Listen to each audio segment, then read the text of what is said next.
আজকের দিনের পরিস্থিতি বিবেচনায় জুমার খুতবায় আলোচনার বিষয় নির্ধারণ করা হয়েছে দ্বীনি শিক্ষা। যেহেতু আজকে আমাদের প্রতিষ্ঠানে অভিভাবকদের সমাবেশ যতটা বেশি হয়েছে, অন্য কোনো দিনে শুধু অভিভাবকের সমাবেশ এতটা হওয়া সম্ভব নয়। তো সেই বিবেচনায় আমরা অভিভাবকদের লক্ষ্য করে দ্বীনি শিক্ষা কি, এর উদ্দেশ্য কি, এর মাধ্যমে ইহকালীন এবং পরকালীন লাভালাভ কি হয়ে থাকে, এ বিষয়ের উপরে আমরা দলিল ভিত্তিক আলোচনা করার চেষ্টা করব ইনশাআল্লাহ।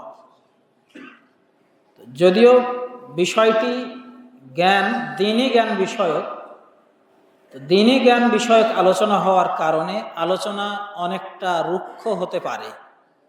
আলোচনার মধ্যে তীব্র জোশ, প্রচণ্ড ধমকানি ইত্যাদি এসব বিষয় নাও আসতে পারে, কিন্তু এর প্রত্যেকটি কথা আমাদের জানা এবং মনে রাখা অত্যন্ত জরুরি হতে হবে ইনশাআল্লাহ।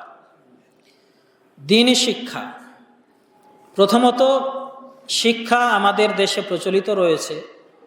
পৃথিবীর শুরুর লগ্ন থেকে শিক্ষা চালু রয়েছে। মহান রব্বুল আলামিন যখন আদম আলাইহিস সালামকে সৃষ্টি করলেন, সৃষ্টি করার পর যখন তার রূহ ফুঁকে দিলেন, তিনি একজন পরিপূর্ণ মানুষ হলেন, তখন থেকে শিক্ষার নিয়ম চালু হয়েছে। শিক্ষার গুরুত্ব এত বেশি যে শিক্ষার জন্য সফর করা, শিক্ষার জন্য ভ্রমণ করা, নিজ অবস্থান ছেড়ে অন্য কোথাও যেতে হবে, এই শিক্ষা মহান রব্বুল আলামিন আদম সৃষ্টির প্রথম দিনেই দিয়েছেন। আল্লাহ রব্বুল আলামিন যখন আদম আলাইহিস সালামের ভিতরে আত্মা ফুঁকে দিলেন, তিনি বললেন, আদম, ওই যে দেখো সামনে ফেরেশতারা বসে আছে, তাদের কাছে যাও, ফাসাল্লিম আলাইহিম, এবং তাদেরকে সালাম দাও, এবং তারা কি উত্তর দিচ্ছে সেই উত্তর তুমি মনে রাখো, কেননা সেই উত্তর হবে তোমার অভিবাদন, তোমার সম্ভাষণ, এবং তোমার পরে যত তোমার সন্তান আসবে, তোমার প্রত্যেক সন্তানের একে অপরকে সম্ভাষণ জানানো, একে অপরকে অভিবাদন জানানোর পদ্ধতি হবে সেটা।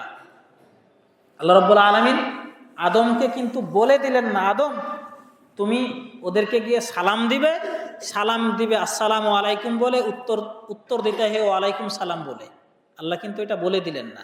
আল্লাহ বললেন, ওখানে যাও, তাদেরকে সালাম দাও, কি উত্তর দিচ্ছে সেটা তুমি শেখো, এটা তোমার কাজে লাগবে, তোমার সন্তানদের কাজে লাগবে, যা আজ পর্যন্ত আমরা পালন করে আসছি। সম্মানিত উপস্থিতি, শিক্ষার প্রথম কথাই হলো শিক্ষার জন্য কষ্ট করতে হবে, শিক্ষার জন্য সফর করতে হবে। আজকে আপনার ছোট বাচ্চাকে এখানে রেখে যাচ্ছেন, আপনি যদি বাচ্চার মায়ায় প্রতিদিন কান্না করেন, বাচ্চাকে দুদিন পর পর দেখতে আসেন, তাহলে আপনার বাচ্চা শিক্ষা অর্জন করতে পারবে না। বাচ্চাকে দূরে রেখে যাচ্ছেন, আদম আলাইহিস সালামের সেই প্রথম দিনের জীবনীকে অনুসরণ করে বুকে পাথর বেঁধে বাচ্চাকে রেখে যান। তার প্রয়োজন যতটুকু, সব প্রয়োজন পূরণ না করে কিছুটা একটু কম রাখেন। আমরা এই জায়গাতে ভুল করি, বাচ্চার সব প্রয়োজন পূরণ করে দিয়ে বাচ্চাকে রেখে যাই। বাচ্চা তখন দোকানে খায়, বাইরে যায়, মাঝে মধ্যে হোটেলে যায়, শহরে গিয়ে যত ভালো ভালো রেস্টুরেন্ট আছে সেগুলোতে ঘুরে বেড়ায়, কয়েকদিন পরে টাকা একটু কম পড়লে বাড়িতে দৌড় দেয়। তো বাচ্চা রেখে যাচ্ছেন, নিজের কষ্ট স্বীকার করতে হবে, সফর মানেই কষ্ট, এই ব্যাপারটি মাথায় রাখতে হবে। তো ইসলাম হলো শিক্ষার ধর্ম, ইসলাম হলো জ্ঞানের ধর্ম, ইসলাম হলো জ্ঞান বান্ধব ধর্ম। ইসলাম সব সময় জ্ঞান চর্চায় বিশ্বাস করে। মানব সৃষ্টির প্রথম দিন থেকে জ্ঞান চর্চায় অভ্যাসী করে তোলা হয়েছে মানুষকে। অতএব আমি মানুষ, আপনি মানুষ, আপনি একথা ভাববেন না আমার ছেলে জ্ঞান অর্জন করেছে এটাই যথেষ্ট, আমার গ্রামে জানাজা পড়ার মতো ইমাম রেখেছি এটাই যথেষ্ট, আমার বংশে একজন হুজুর বানিয়েছি ওই সবার জানাজা পড়িয়ে দিবে, সবার ইমামতি করে দিবে, যথেষ্ট। এই ধ্যান ধারণা থেকে আজকে আপনাকে বের হতে হবে। মানুষের জন্মই হয়েছে জ্ঞান দিয়ে, মানুষের জন্মের পরের তার প্রথম ধাপটাই হলো জ্ঞান। এ কারণে মহান রব্বুল আলামিন সূরা আলাক এর মধ্যে বলেছেন, আউযু বিল্লাহি মিনাশ শাইতানির রাজিম, ইকরা বিসমি রাব্বিকাল্লাযী খালাক। সূরা আলাক হলো মুসলিম উম্মার উপরে নবী মুহাম্মদ সাল্লাল্লাহু আলাইহি সাল্লামের উপরে আসা সর্বপ্রথম সূরা। মুসলিম উম্মার জন্য যেই আয়াত, যেই শব্দ সর্বপ্রথম নাজিল হয়েছিল সেটা হলো ইকরা। তাহলে মানব জাতির নিয়মও হলো, মানব জাতির সূচনাও হলো জ্ঞান দিয়ে। আর মুসলিম উম্মার, মুসলিম ইসলাম ধর্মের যে প্রথম শব্দ, যে প্রথম শিক্ষা, সেটাও হলো পড়ো, ইকরা, পড়ো। কিন্তু সব পড়া পড়া নয়, সব শিক্ষা শিক্ষা নয়। আমার সন্তানকে, আপনার সন্তানকে পড়াতে হবে, সুন্দর পড়া পড়াতে হবে, শেখাতে হবে, সুশিক্ষা দিতে হবে। তাহলে ইহকালে আমরা সম্মানের সাথে বেঁচে থাকতে পারবো, পরকালে মুক্তি পাবো, নাজাত পেতে পারি, যদি আমার শিক্ষাটা হয় দ্বীনি শিক্ষা। সে শিক্ষা আল্লাহ রাব্বুল আলামিন পরের শব্দে বলেছেন, ইকরা, পড়ো, বিসমি রব্বিকাল্লাযী, তোমার সেই রবের নামে, খালাক, যিনি তোমাকে সৃষ্টি করেছেন। তার মানে শিক্ষা হতে হবে আল্লাহর নামে, শিক্ষা হতে হবে আল্লাহর জন্য, শিক্ষা হতে হবে। আপনি একজন মুসলিম, মুসলিম হিসাবে ইসলামের মৌলিক যতগুলো জ্ঞান আছে, মৌলিক যতটুকু শিক্ষা আছে, এই শিক্ষা আপনাকে অর্জন করতেই হবে। আজকে আমরা এখানে উপস্থিত হয়েছি, অনেকেই এদের মধ্যে রয়েছে আমরা, আর বাইরের ম্যাক্সিমাম জনসাধারণ তারা সালাতে দাঁড়িয়ে আল্লাহু আকবার বলে কি বলতে হয় সেই দোয়া জানা নেই। রুকুতে গিয়ে সুবহানা রাব্বিয়াল আযীম তার দাদু মুখস্থ করিয়ে দিয়েছে, সেটার বাইরে আর কোনো দোয়া মুখস্থ নেই। ঘুমাতে গিয়ে আল্লাহুম্মা বিসমিকা আমুতু, এই দোয়া পড়তে হবে, এই দোয়াও তার মুখস্থ নেই। ঘুম থেকে কি দোয়া পড়তে হবে সেই দোয়া, ঘুম থেকে ওঠার পরে কোন দোয়া পড়তে হবে সেই দোয়া মুখস্থ নেই। মানে সে মুসলিম কিন্তু ঘুমাতে যায় দ্বীনের বাইরে, গায়রে দ্বীনের মাধ্যমে ঘুমাতে যায়। ঘুম থেকে উঠে তখনও তার মধ্যে দ্বীনের ছিটে ফোঁটা থাকে না। আর সারা দিন শুধুমাত্র বস্তুগত শিক্ষা, অনইসলামিক শিক্ষা, পুঁজিবাদী শিক্ষা ব্যবস্থা, বস্তুবাদী শিক্ষা ব্যবস্থার পিছনে সারাদিন দৌড়ায়। সকালবেলা ছোট বাচ্চাকে ঘুম থেকে উঠিয়ে পিঠের ওপরে বড় ব্যাগ ধরিয়ে দিয়ে তাকে নার্সারি, কেজি স্কুলে পাঠিয়ে দেওয়া হয়।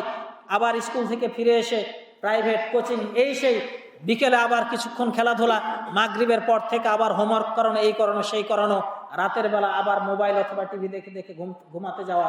তার মানে এই বাচ্চার জন্ম থেকে নিয়ে বেড়ে ওঠা পর্যন্ত, তার চাকরি করা পর্যন্ত, চাকরির সময়ে সুদ, ঘুষ, বিভিন্ন ধরনের অবৈধ উপায়ের চাকরি দিয়ে তার পুরো জীবনটা শেষ হয়ে যাচ্ছে। শেষ জীবনে পেনশনের টাকা দিয়ে হারাম খেয়ে তার জীবন পর্যন্ত, কবর পর্যন্ত চলে যাচ্ছে। তো যদি আপনার শিক্ষা ব্যবস্থা এমন হয় যে শিক্ষা ব্যবস্থায় আল্লাহর নাম উচ্চারিত হলো না, সেই শিক্ষা ব্যবস্থা দিয়ে পরকালে মুক্তি পাওয়া কখনো সম্ভব নয়। এ কারণে আল্লাহ রাব্বুল আলামিন দ্বিতীয় শব্দ বলে দিলেন, বিসমি রব্বিকাল্লাযী খালাক, তুমি পড়ো তোমার সেই রবের নামে যেই রব তোমাকে সৃষ্টি করেছেন। দুঃখের বিষয়, আমাদের দেশে নাস্তিকতাবাদী শিক্ষা ব্যবস্থার প্রসার ঘটানো হচ্ছে। আমাদের দেশের শিক্ষা ব্যবস্থাকে, কারিকুলামকে সম্পূর্ণ ইসলাম বিমুক্ত করে, ইসলাম মুক্ত করে কিভাবে প্রচলিত বর্তমান দুনিয়াবী শিক্ষা ব্যবস্থা দিয়ে ভরে ফেলা যায় সেই কাজ চলছে। কিছুদিন পূর্বে, 10-20 বছর পূর্বে ইসলামী আমাদের দেশের শিক্ষা ব্যবস্থায় অন্তত হযরত আবু বকর রাদিয়াল্লাহু আনহুর জীবনী ছিল, ওমর রাদিয়াল্লাহু আনহুর 2-1টা ঘটনা ছিল, নবী সাল্লাল্লাহু আলাইহি সাল্লামের মহানুভবতার 2-4টা ঘটনা ছিল। সব ঘটনা তুলে দিয়ে বর্তমান শিক্ষা ব্যবস্থাকে সাজানো হচ্ছে শুধুমাত্র বস্তুগত শিক্ষা দিয়ে, যেখানে ইসলামের নামগন্ধ পর্যন্ত থাকতেছে না। আর যখন ইসলামের নামগন্ধ থাকবে না, তখন একটি দেশ, একটি জাতি পঙ্গু হতে বাধ্য। সেই জাতি, সেই দেশের বর্তমান বৈষয়িক উন্নতি কিছু হতে পারে, কিন্তু নৈতিক অবক্ষয়, অধপতনের অতল তলে তলিয়ে যাবে। সেখান থেকে উদ্ধার করতে কেউ কোনোদিন পারবে না।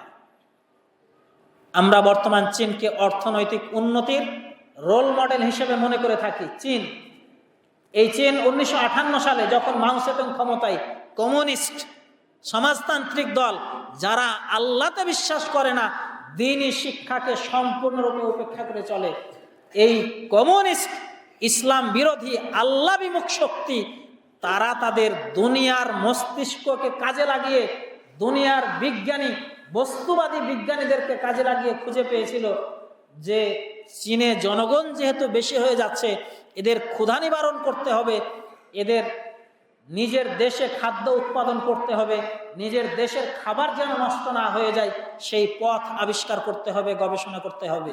গবেষণা করে তারা বের করলো দেশের যে চড়ুই পাখি রয়েছে, এই চড়ুই পাখি নাকি এক বছরে এক একটা চড়ুই পাখি 4.5 কেজি ধান খেয়ে ফেলে। তো এক একটা চড়ুই পাখি যদি 4.5 কেজি ধান খেয়ে ফেলে, তাহলে দেশে লক্ষ লক্ষ চড়ুই পাখি আছে। এই লক্ষ লক্ষ চড়ুই পাখি যদি হত্যা করা যায়, তাহলে দেশে মানে কি বলে কোটি কোটি কেজি ধান বেঁচে যাবে, যেটা দিয়ে দেশের মানুষের খাদ্য অভাব পূরণ হবে।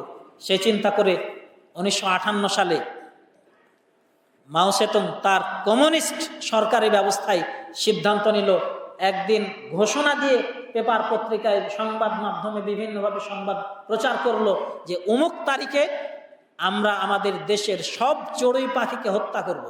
তো চড়ুই পাখি হত্যা করার জন্য যার যত ব্যবস্থা নেওয়া দরকার সব ব্যবস্থা নেওয়া, এবং সরকারিভাবে গবেষণা করে শিখিয়ে দিল কোন কোন ব্যবস্থা দিয়ে চড়ুই পাখি হত্যা করা যায়। কেউ ওই যে গোলন্তি বানালো, গুলতি, কেউ ছোটোখাটো বন্দুক বানালো, কেউ ঢিল ইট পাথর নিল, কেউ ঢোল তবলা বাজালো যেন বিকট শব্দে পাখিগুলো বসতে না পারে। এক জায়গায় বসলে ঢোল তবলা বাজাবে আর একদিকে ছুটে চলে যাবে। যার ঢোল তবলা নেই সে বড় বড় থালা বাটি ইত্যাদি হাঁড়ি পাতিল বাজাতে থাকলো। এইভাবে একদিনে 65 লক্ষ চড়ুই পাখি হত্যা করা হলো। 65 লক্ষ। দেশে যেসব বাসা ছিল, ছোট বাচ্চা ছিল, বাসার ডিম ভেঙে দেওয়া হলো, বাসা ভেঙে ফেলা হলো, বাচ্চাগুলোকে মেরে ফেলা হলো।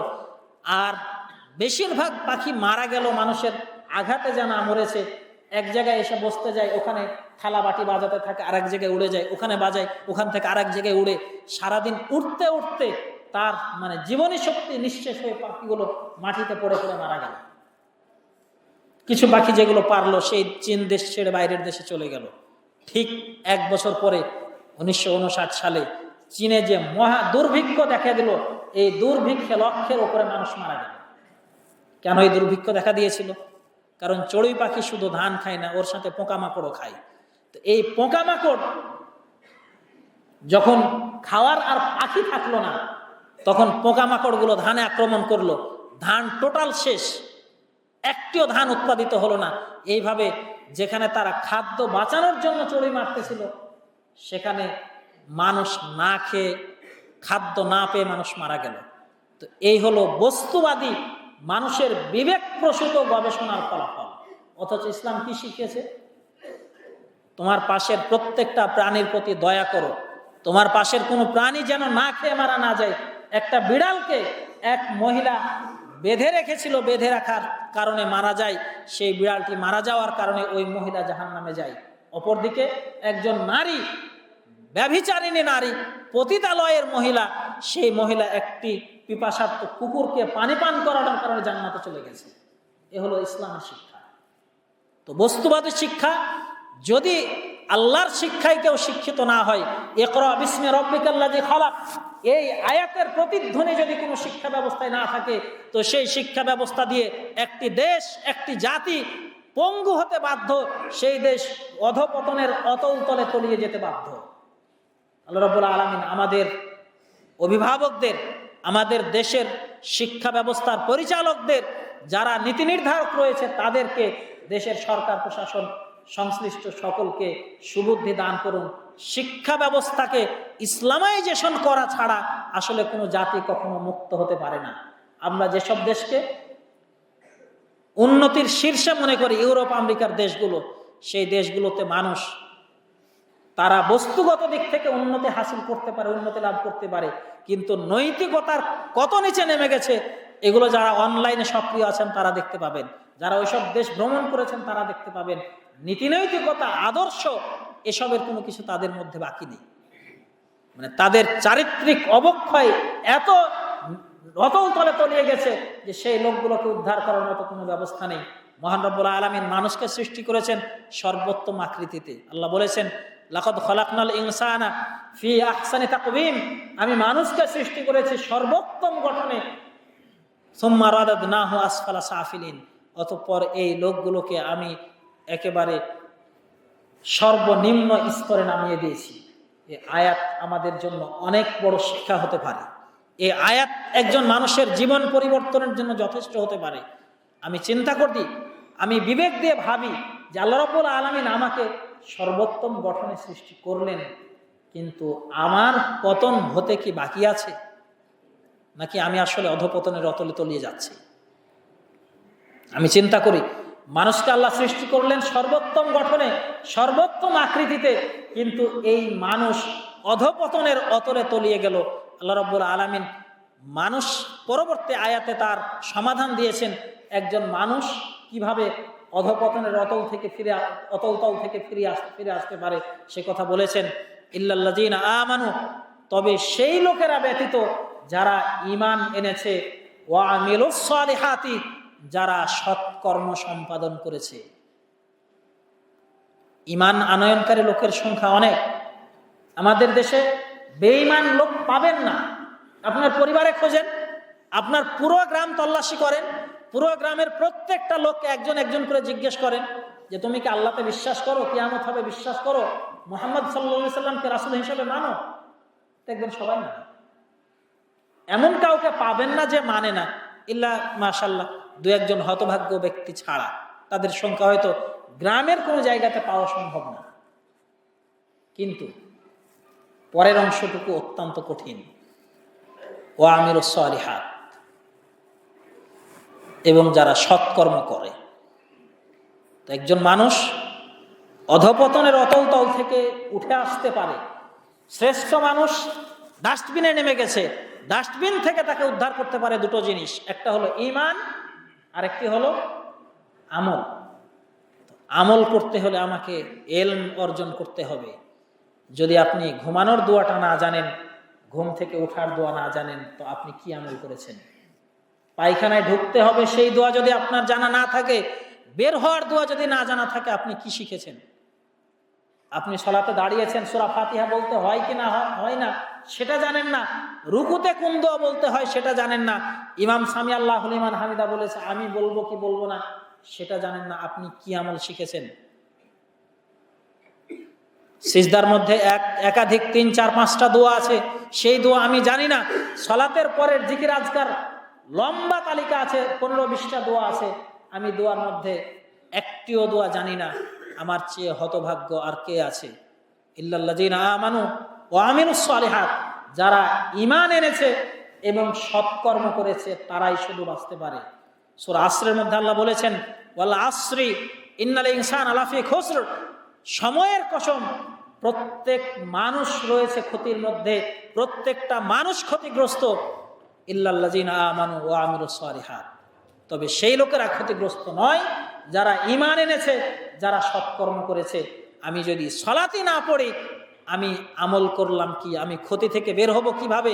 আমি সালাত পড়লাম, সালাতের নিয়ম জানি না, আমি ক্ষতি থেকে বের হব কিভাবে? আমি রোজা রেখেছি, রোজার নিয়ম কানুন বুঝলাম না, আমি যাকাত দেই না, হজ্জের টাকা হয়েছে হজ করি না, দান করতে হবে 2 টাকা দান করি না, হালাল হারামের বাছ বিচার নেই, আমি যেভাবে ইচ্ছা সেভাবে 2 হাত ভরে উপার্জন করি, আমার দ্বারা ক্ষতি থেকে বের হওয়া কিভাবে সম্ভব? অতএব যদি আপনাকে পরকালে বাঁচতে হয় তাহলে দ্বীনি শিক্ষায় শিখতে হবে। দ্বীনি শিক্ষার বাইরে পরকাল থেকে বাঁচার কোনো উপায় নেই। দ্বীনি শিক্ষা শিখতে হবে আপনাকে আলেম ওলামার বক্তব্য শুনে, আপনার গ্রামের ইমাম সাহেবের কাছে বসে থেকে। যদি ইমামের কাছে বসতে লজ্জা পান, বুঝতে হবে আপনি আসলে একটা কাপুরুষ। কাপুরুষ বলা হয় তাকে যে যুদ্ধের ময়দান থেকে ভয়ে পালিয়ে আসে, আর যে দ্বীন অর্জনের জায়গা থেকে ভয়ে লজ্জায় পালিয়ে আসে, এর চেয়ে বড় কাপুরুষ আর কেউ হয় না। অতএব আপনার গ্রামের ইমামের কাছে, মুয়াজ্জিনের কাছে বসে আপনি জ্ঞান শেখার চেষ্টা করেন, তাকে জিজ্ঞেস করেন রুকুতে আমি একটা দোয়া জানি সুবহানা রব্বিয়াল আযীম, আরেকটা দোয়া কি আছে আমাকে শিখিয়ে দেন। আমি সূরা ফাতিহা জানি, সূরা ইখলাস জানি, সূরা ইন্না আতাইনা কাল কাউসার জানি, আর জানি না, আমাকে আরেকটা সূরা শিখিয়ে দেন। আপনি শিখুন। আপনার হাতে বড় ফোন আছে, অ্যান্ড্রয়েড ফোন আছে, ইউটিউবে বসে শুধু এটা দেখেন ওটা দেখেন, এই পচা জগৎ থেকে বের হয়ে সেখানে আপনি খুঁজেন যে সূরা আসর, সূরা কাউসার, কিচ্ছু লিখতে না পারলে একজনকে গিয়ে বলেন, ভয়েস কিবোর্ডে বলবেন যে কিভাবে বের করতে হয়, ওখান থেকে আপনি প্রতিদিন দোয়া সলা শিখেন, পরকালে বাঁচার রাস্তা তৈরি হবে। যদি সেই পথ বের করতে না পারেন, পরকালে বাঁচার রাস্তা থাকবে না। তো দ্বীন ইলম আল্লাহ রাব্বুল আলামিনের পক্ষ থেকে আসা আমাদের জন্য এক বিশাল বড় নিয়ামত। এই নিয়ামত যারা অর্জন করতে পারেনি তারাই সবচেয়ে বড় হতভাগ্য। আবু দাউদের হাদিস,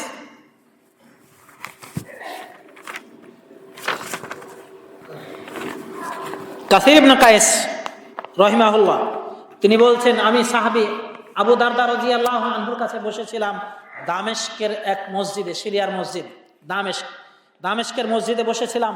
ফাজাআহু রাজুলুন, একজন ব্যক্তি তার কাছে আসলেন। ফাকাল ইয়া আবু দারদা ইন্নী জিতুকা মিন মাদিনাতি রাসূলিল্লাহি সাল্লাল্লাহু আলাইহি ওয়াসাল্লাম, আমি আপনার কাছে এসেছি আল্লাহর রাসূলের শহর মদিনা থেকে দামেস্কে এসেছি।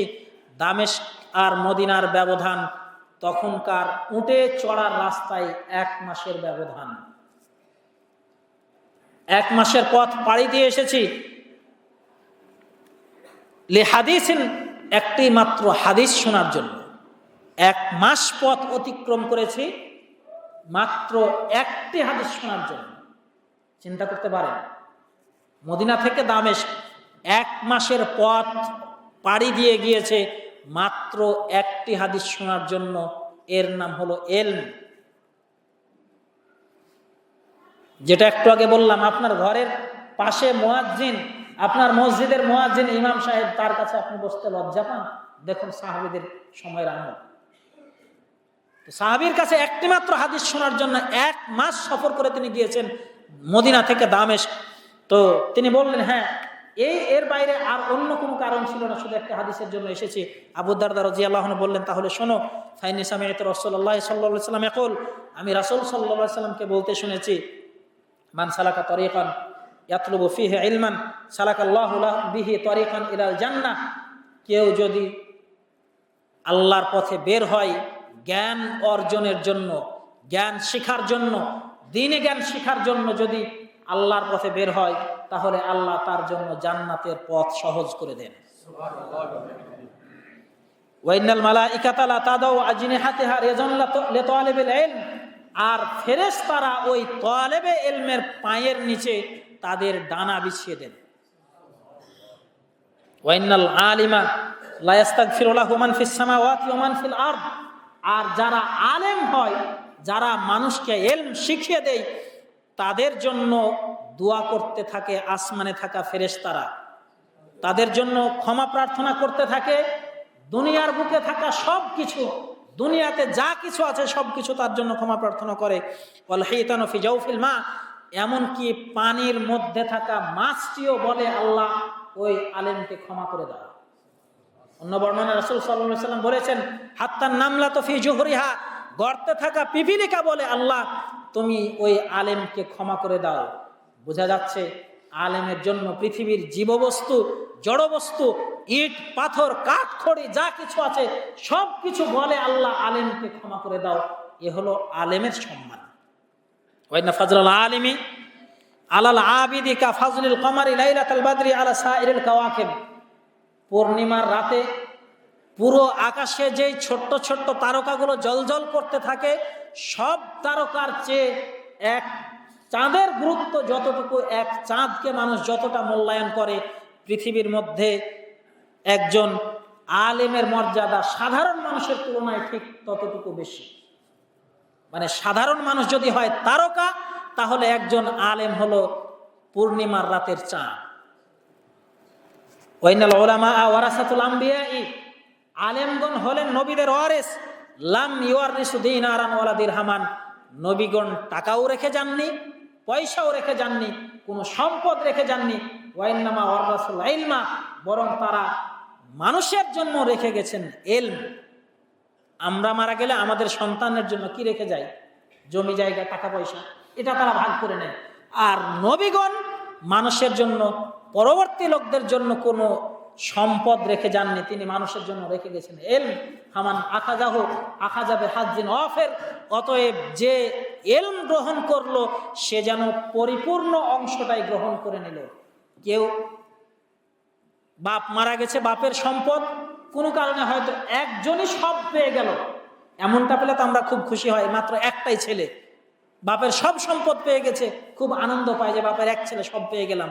তো রাসূল বলছেন কেউ যদি এলম অর্জন করে তাহলে বুঝে নিতে হবে নবীর এলমের পরিপূর্ণ ভাগটাই সে পেয়ে গেছে। অতএব আমি আপনি যদি একটা দোয়া শিখি তো এই দোয়াটা হলো নবীর সম্পদ।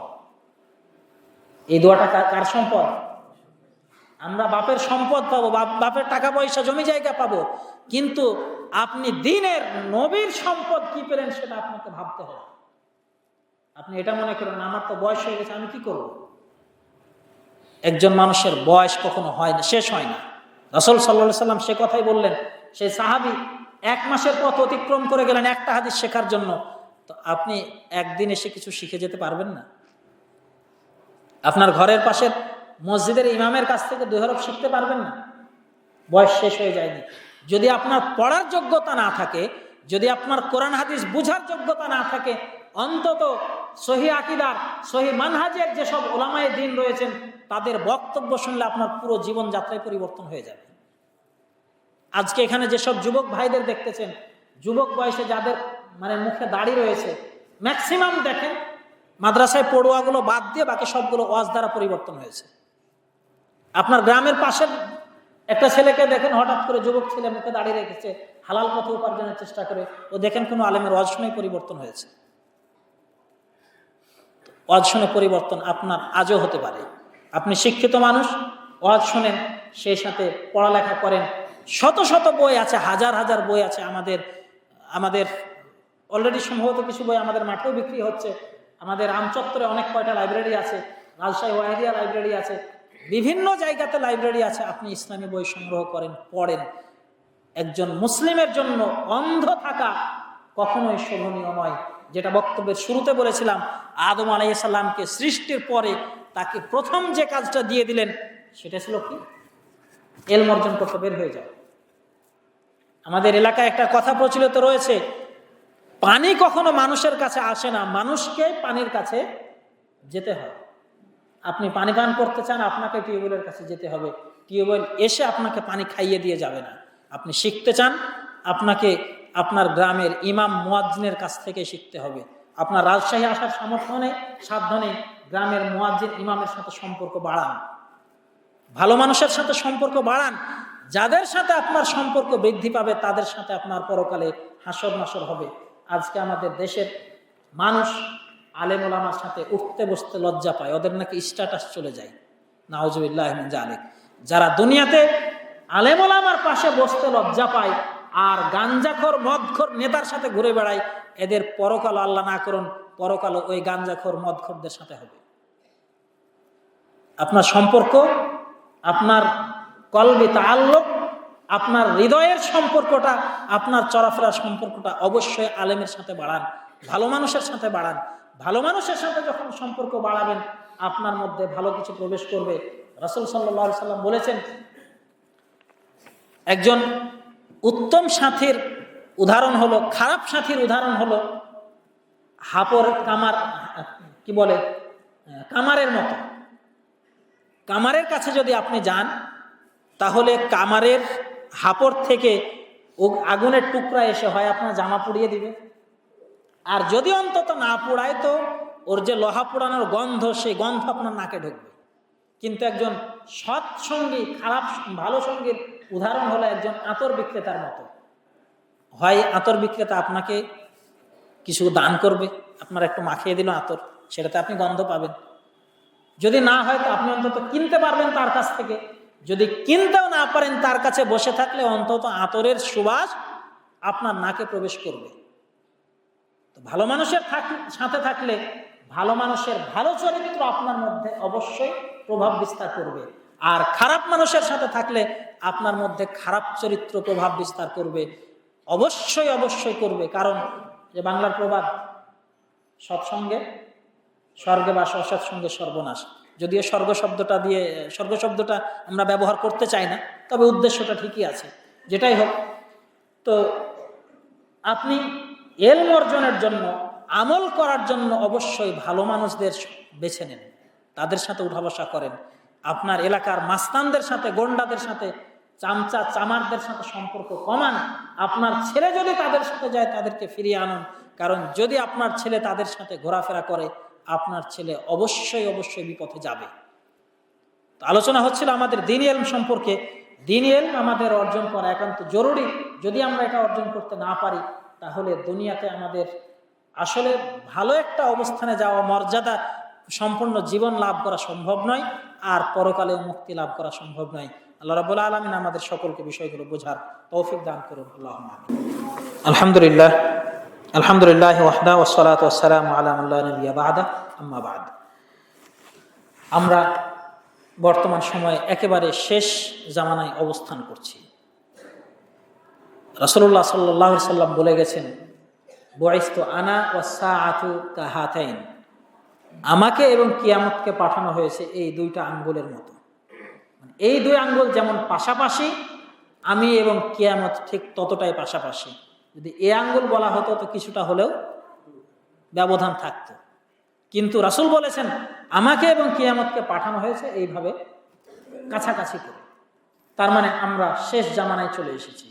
তো শেষ জামানায় শাকিক বলতেছেন, কুনতুমা আব্দুল্লাহ ও আবি মুসা, আমি আব্দুল্লাহ এবং আবু মুসা রাদিয়াল্লাহু আনহুমার সাথে ছিলাম।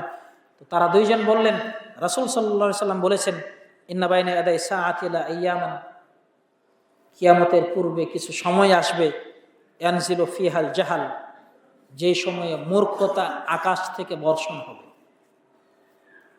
মূর্খতা আকাশ থেকে বর্ষণ হবে। ওয়ায়ুরফাউ ফিহাল ইলম, ওই সময় ইলম উঠে যাবে, ইলম থাকবে না। ওয়ায়াকসুরু ফিহাল হারজু, সেই সময়ে হত্যা, রাহাজানি, খুন খারাপি বেড়ে যাবে। ওয়াল হারজু আল কতলু, আর হার্জ বলা হয় হত্যাকাণ্ডকে, নির্মম হত্যাকাণ্ড। তো শেষ জামানায় এই অবস্থা হবে যখন ইলম থাকবে না আর মূর্খতা আকাশ থেকে বর্ষণ হবে। শব্দটা অত্যন্ত তাৎপর্যপূর্ণ। মূর্খতা আকাশ থেকে বর্ষণ হবে।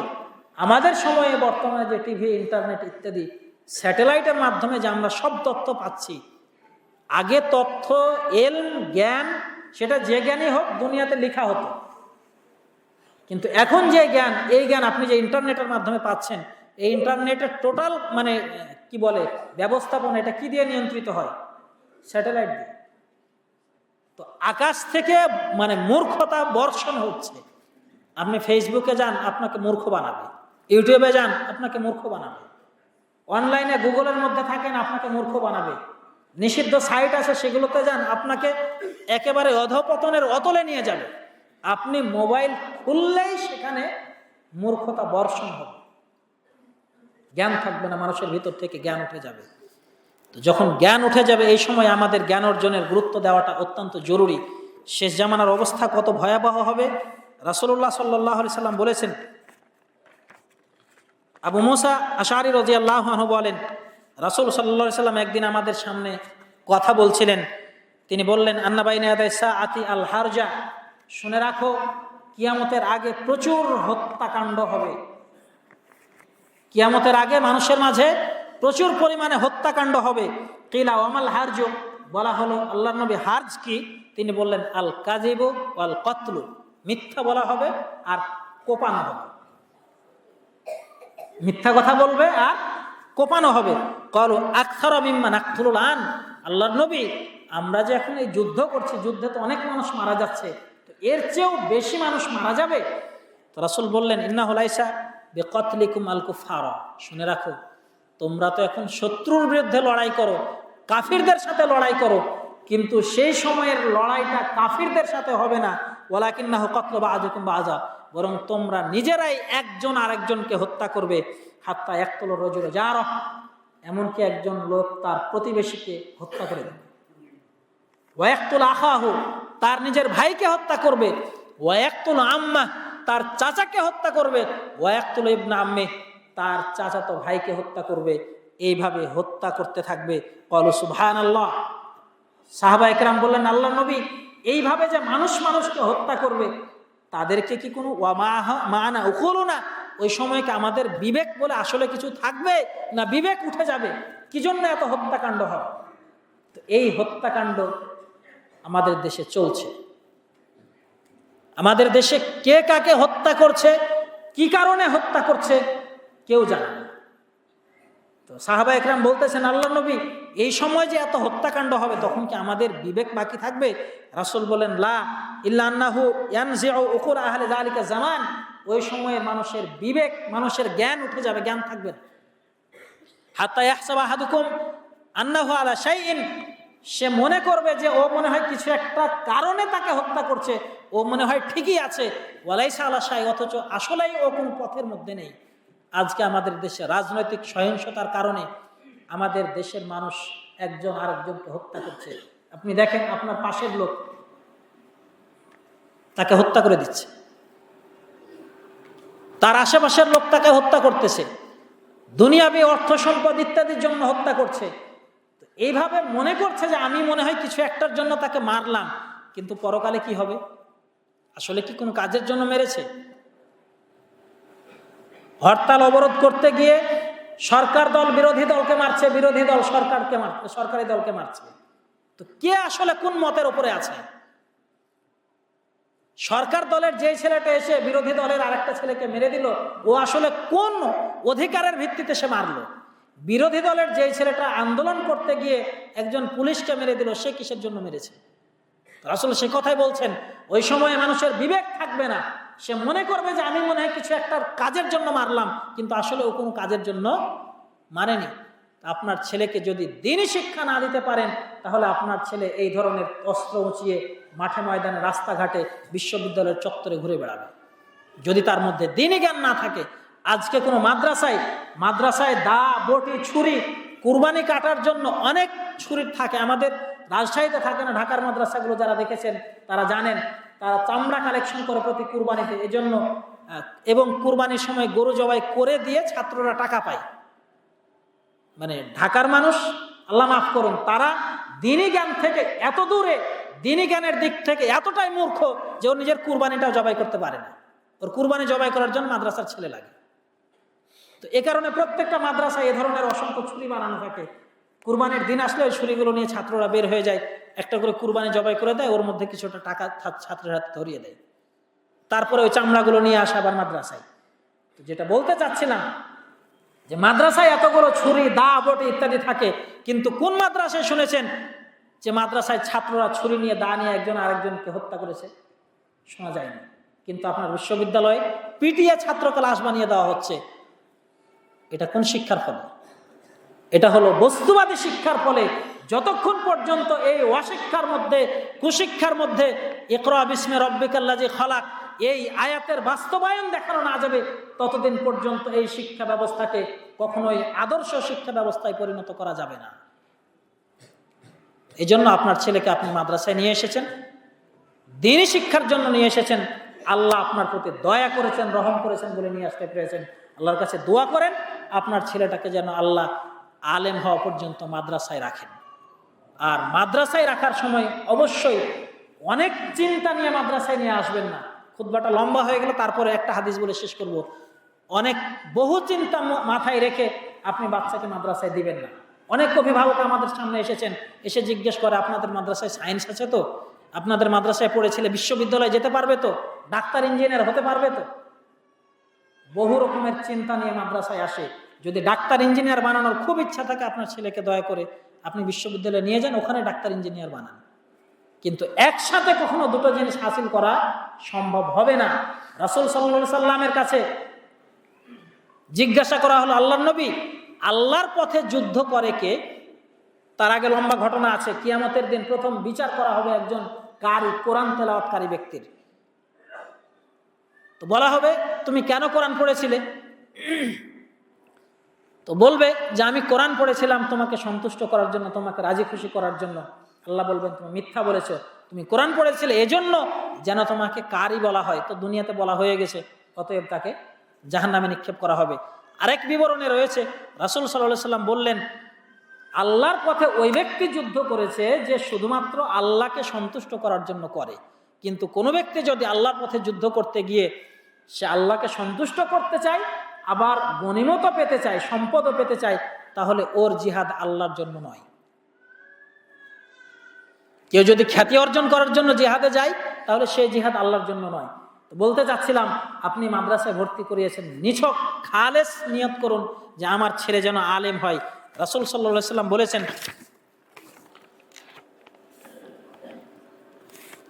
আবু হুরায়রা রাদিয়াল্লাহু আনহু থেকে বর্ণিত, রাসূল সাল্লাল্লাহু আলাইহি সাল্লাম বলেছেন, মান তাআল্লামা ইলমান মিম্মা ইবতাগা বিহি ওয়াজহুল্লাহ, যে ব্যক্তি কোরআন হাদিসের জ্ঞান অর্জন করলো, লা ইয়াতাআল্লামুহু ইল্লা লিয়ুসিবা বিহি আরাজাম মিনাদ দুনিয়া, শুধুমাত্র দুনিয়াবি যশ খ্যাতি, দুনিয়াবি সম্মান ইত্যাদি পাওয়ার জন্য যে ব্যক্তি কোরআন হাদিসের জ্ঞান শিক্ষা করলো, লাম ইয়াজিদ আরফাল জান্নাতি ইয়াউমাল কিয়ামা, সে কিয়ামতের দিন জান্নাতের সুঘ্রাণও পাবে না। রাসূল বললেন, যে ব্যক্তি কোরআন হাদিসের জ্ঞান, যেই জ্ঞান দিয়ে আল্লাহর সন্তুষ্টি অর্জন করা যায়, এই জ্ঞান যদি কোনো ব্যক্তি শিখে কিসের জন্য? দুনিয়া পাওয়ার জন্য, দুনিয়া লাভের জন্য, তাহলে সে ব্যক্তি পরকালে জান্নাতের সুঘ্রাণও পাবে না। অতএব আপনার ছেলেকে আপনি দ্বীনি শিক্ষা অর্জন করতে পাঠিয়েছেন, আপনি টার্গেট রাখেন আমার ছেলে যেন আলেম হয়, আমার ছেলের পায়ের নিচে যেন আল্লাহর ফেরেশতাগণ ডানা বিছিয়ে দেন, আমার ছেলে আলেম হলে তার জন্য যেন আসমান জমিনের সব কিছু যেন ক্ষমা প্রার্থনা করে, তার জন্য গর্তে থাকা পিপিলিকা যেন ক্ষমা প্রার্থনা করে, তার জন্য পানির নিচে থাকা মাছটাও যেন ক্ষমা প্রার্থনা করে। এই ফজিলতটুকু, এই সম্মানটুকু অর্জনের জন্য আপনার ছেলেকে মাদ্রাসায় পাঠান।